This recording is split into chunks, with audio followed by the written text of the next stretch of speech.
OK, kids, get them while they're hot. I've got Zool 2 for a £5. No, I'm robbing myself. 4 quid, no, 3, 2 quid. 2 quid, and I'll give you 3 for a £5. Sold to the boy in the green t-shirt. Actually, it's illegal to copy discs, let alone sell the copies. Yeah, well, I was just kidding.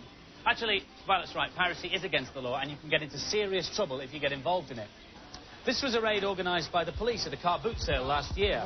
Markets and car boot sales are the main outlet for pirated games, and it's big business. So far this year, 47,000 pirate discs have been seized. Programmers have come up with different ways to protect their software. There's the code wheel, of course, and we've all spent hours and hours flicking through a manual looking for keywords. There's also protection built into the software. The protection that's been built in can be taken out. Although this disc is copy protected, a copy program like this one can copy everything on it onto a blank disc. The result? A perfect copy, but with the protection still in it. Now, what I've just done is strictly illegal, so I'm going to destroy the copy disc. It's a vicious circle. People say the games are too expensive, but the games manufacturers say that for every 1 floppy disk sold at full price in a shop, there are 8 or 9 copies in circulation.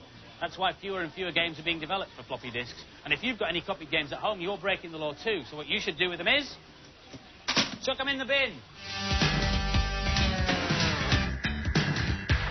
So to Piracy Part 2. It's impossible for you and I to copy cartridges.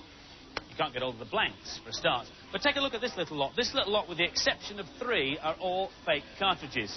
Mind you, some are easier to spot than others. These both purport to be Superstar Wars for the SNES, but no prizes for guessing which is the original and which is the fake. That's the real one, and that's the fake. I mean, just look at the label. It's awful. It gets a bit better, though, with this Spider-Man for the Game Gear. This is the genuine one. This is the forgery. But it's a good picture. The box is all right, but it's completely the wrong shape and the wrong size. Best forgery I've seen is probably this one, for Olympic Gold for the Mega Drive. They've got the packaging right, they've got that distinctive Sega-looking grid, and they've got the picture on the front, although it's too big. And inside, the cartridge itself looks just like a Mega Drive cart, although there are no instructions, and with fake games, there are very rarely instructions. Sometimes you get a photocopied A4 sheet.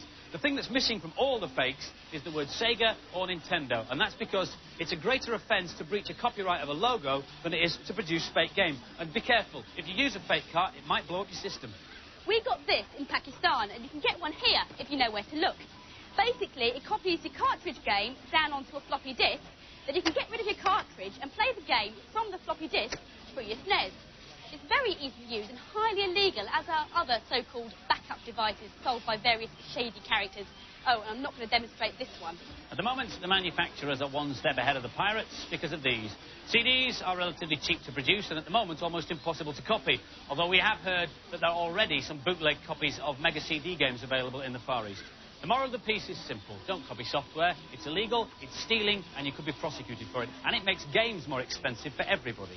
And if you come across dodgy software, don't buy it. Tell your local trading standards office. Now for some official games reviews.